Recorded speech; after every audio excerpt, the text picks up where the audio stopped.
आज से ठीक अरे 8 दिन 18 घंटे पहले मैंने अपनी वीडियो डाली थी, जिससे मैंने ये बताया था कि मुझे भटाई बट स्कूल में हर चीज़ में रिजेक्शन क्यों मिल रही है। पर टाइम तो लगा, पर मैंने पता लगा लिया कि सारा खरेज था क्या। राम राम जी यार, क्या मौज आ रही है। आ भी रही कि वैसी वक्त कट रहा है। अब यार ये रहता है, जापान में हर चीज़ सिस्टम से चलती है ना, तो एजुकेशन का भी यही सिस्टम है। अब यार नॉर्मल यूनिवर्सिटी और स्कूल तो समझ में आते हैं 11वीं 12वीं वाले। और जैसे मेरा स्पेशल स्कूल जो होते हैं, कॉलेज होते हैं, जो क्रिएटिविटी सिखाते हैं, जो सिखाते ही हैं कि यार थोड़ा सोचो, दिमाग लगाओ। जैसे मेरा फिल्म स्कूल है, उसमें भी ये टीचर को जो चीज़ सही लगती है वो सही है, टीचर को जो चीज़ सही नहीं लगती वो चीज़ सही नहीं है। सोचो कितना मत सोचो, कोई उस चीज़ से तो मतलब ही नहीं है। तरबूज बढ़िया। फ़ोन आ रहा पर किसी का। ओह सिस्टर कॉलिंग। हाँ बढ़िया है। तो बता कहाँ पर हो तुम? ओ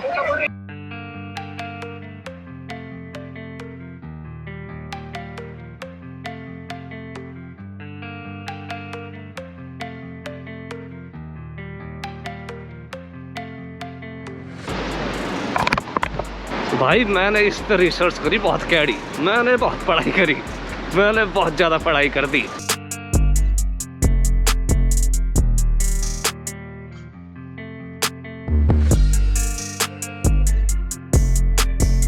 मैंने पार्क में पढ़ाई करी, मैंने भाई स्ट्रीट लाइट के नीचे अंधेरी रात में भी पढ़ाई करी।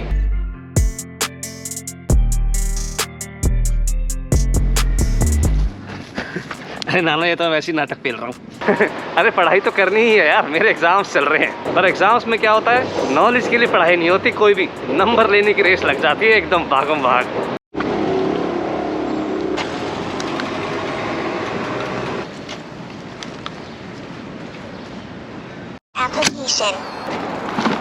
यार फिल्म स्कूल के एग्जाम में क्या सोचते हो, क्या करवाएंगे? सोचो सोचो। अरे फिल्म बनवा के देखेंगे, कैमरा चलवा के देखेंगे, लाइटिंग वगैरह करवा के देखेंगे, एडिटिंग, साउंड डिज़ाइन, कुछ तो यही तो करवाएंगे, और क्या करवाएंगे। पर ना, तो ये प्रैक्टिकल नॉलेज गई भाड़ में, तुम बस लिखो। भाई झूठ नहीं बोल रहा, परसों रात सिर्फ 2 घंटे सोया था, और कल रात से तो सोया ही नहीं हूँ। आँखें मेरी भक्कलाल भी पड़ी और जल रही हैं। पर वो फाइनल असाइनमेंट्स जमा करके आनी है, वो अभी करके आ जाता हूँ। टाइम से पहले कर ही दी मैंने। कितने पेज है इसमें, बहुत ज़्यादा है। बताता हूँ पूरी स्टोरी, अभी पहले जमा करिए हम यार फटाफट। 12:30 से पहले सबमिट करने थी, 10 मिनट पहले आ गया।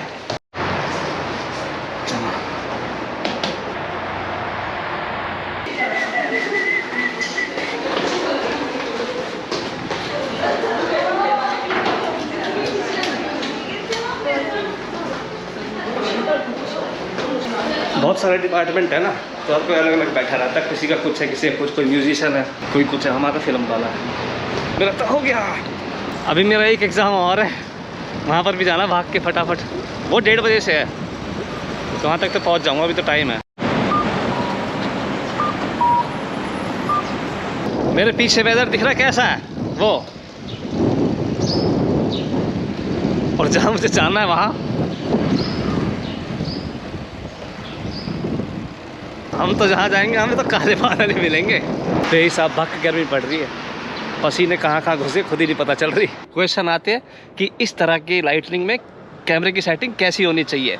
ये नहीं कि जैसे ऐसे कैमरा घुमाओ, यहाँ पर अंधेरा है, यहाँ पर थोड़ा सा उजाला है, जैसा तुम्हें शॉट चाहिए उस तरह की सेटिंग करके देखो, और जो अच्छा लगता है उसमें फिर कैमरे में रिकॉर्ड करो ना। लिखो इसके बारे में। ऐसे ही साउंड और मिक्सर के बारे में भी ना, ये कि ऐसे डायलॉग रिकॉर्ड कर रहे हैं तो उसकी मिक्सर की सेटिंग कैसी होनी चाहिए। अगर बैकग्राउंड नॉइज़, अगर जैसे चिड़ियाओं पंछी की आवाज़ रिकॉर्ड कर रहे हैं तो उसकी सेटिंग कैसी होनी चाहिए ना। ये नहीं कि तुम्हें किस तरह का शॉट चाहिए, किस तरह का साउंड चाहिए, उसे सुन के देखो और तब डिसाइड करो कि ये तुम्हें अच्छा लग रहा है, नहीं लग रहा है, इसे यूज़ करना चाहिए, इसे यूज़ नहीं करना चाहिए।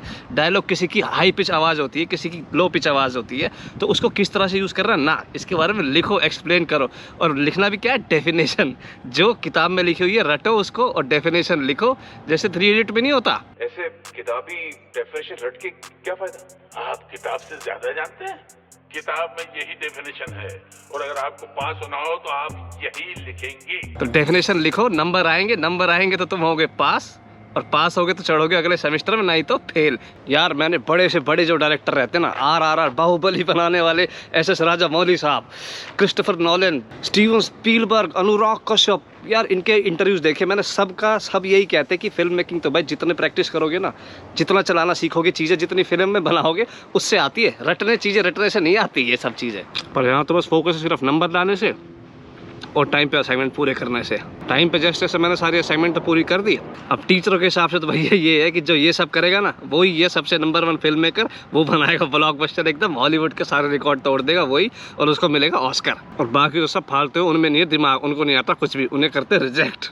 अब जापान में बहुत सारी जगह ना स्क्रिप्ट लिखने का एक तरीका होता है, जैसे ये वो होता है डब्बा ये बन रहे हैं ना, ये डब्बे वाली गेंको योशी बोलते हैं इसको। तो इसमें 20-22 के डब्बे वाली लाइनें बनी होती है। तो इन डब्बों में लिखना होता है एक एक करके लेटर। तो उसमें क्या होता है, जैसे डायलॉग लिखा, सीन लिखा, जैसे यहाँ पर है, पहले उसमें लिखा होगा जैसे सीन का ना सीन 1, फिर उसके बाद ऐसे एक्सप्लेनेशन लिखनी है तो उसमें 3 डब्बे छोड़ दें। अब डायलॉग लिख रहे हो तो उसमें एक भी डब्बा नहीं छोड़ना, पर अगर जैसे वो डायलॉग कंटिन्यू हो रहा है तो नेक्स्ट वाली लाइन में 1 डब्बा छोड़ना है। फिर अगर सीन अलग से सीन है तो नीचे से 2 डब्बे छोड़ने हैं। तो ऐसे कई तरह के रूल से बना रखे हैं। तो भैया तुम्हारी कहानी कितनी अच्छी हो, तुमने भले ही लिख देखी हो RRR या बाहुबली, तुम्हारी स्क्रिप्ट हो जाएगी रिजेक्ट, क्योंकि तुम्हारा डब्बे मैच नहीं हो रहे। डब्बे से डब्बे मैच हो रहे, लड़का 1 नंबर है। डब्बे से डब्बा अगर मैच नहीं हुआ तो भैया अपनी स्टेशन में जाओ। अरे तो ऐसे ही अगर शॉर्ट मूवी शूट करो ना, तो उसमें जैसे एक पार्क का सीन था, उसमें क्या जो मेन कैरेक्टर है ना पार्क में बात कर रहा है फ़ोन पे, तो उसे मच्छर खा रहे हैं, उसने ऐसे हाथ मारा, तो वो उसे कह रहे कि नहीं टीचर ने लिखा हुआ पार्क का सीन है तो पार्क का ही लेना है, मच्छर काट रहे हैं इसको कैंसिल करो। तो मैं बोल रहा है अरे ये ओरिजिनल है, पार्क में तो मच्छर खाएंगे, जापान में पार्क में भाई फुल मच्छर खाते हैं, कि मच्छर खा रहे हैं, ओरिजिनल सीन है, इसको ही लेते हैं। नहीं, टीचर ने तो पार्क का बोला, टीचर ने मच्छर का नहीं बोला, तो हम इसको नहीं ले सकते। अगला, पार्क के सामने रोड जा रही है, रोड में से गाड़ियां जा रही हैं, उनकी आवाज़ें आ रही हैं। एडिटिंग में फिर वो है कि टीचर ने तो पार्क की साउंड बोली है तो हम तो सिर्फ पार्क की साउंड ही डालेंगे।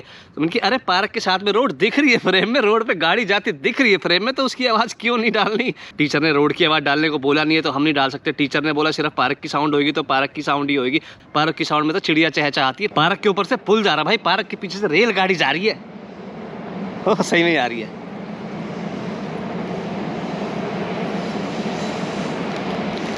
और 8 दिन तो यार वो कल के थे, तो एग्जाम और असाइनमेंट के चक्कर में कल की वीडियो फिर वैसी रह ही गई।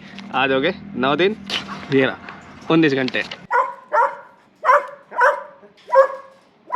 ये पीछे से मेरे भी ट्रेन थोड़ी गई है, कुत्ता गया है भौंकता हुआ, क्योंकि टीचर ने तो ट्रेन की आवाज़ डालने से मना करा है। यार जापानीज लैंग्वेज के जो एग्जाम होते हैं ना, वो होते हैं ऑब्जेक्टिव। ऑप्शन होते हैं 4, कौन बने करोड़पति टाइप, 1 टिक करो, पास या फेल। पर यहाँ पर सब्जेक्टिव होते हैं, लिखने पड़ते हैं यार पूरी एक्सप्लेनेशन जापानीज में।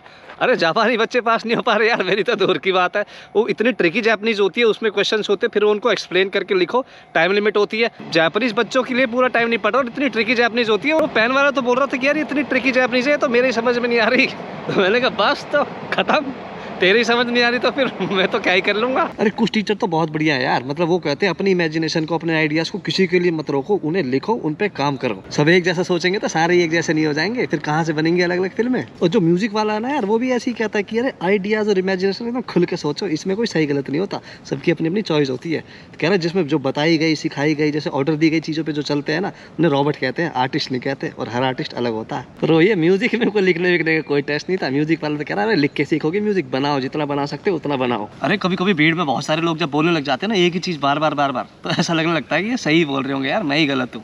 उन्हें बोलना पड़ता है भाई रोक के कि ना ना ना, मैं तुम्हारे जैसा नहीं हूँ भैया, तुम अपना जैसे करना करन दो, मुझे बीच में मत घसीटो।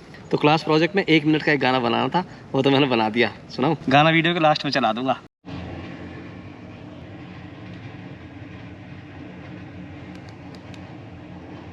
अभी पार्क से आया हूँ ना, ये मच्छर खा गए। जापान में पार्क में मच्छर होते हैं यार बहुत। एनीवेज, जिन्होंने भी चैनल को सब्सक्राइब कर रखा है ना भाई, भगवान कसम कर लीजिए तो थैंक यू है।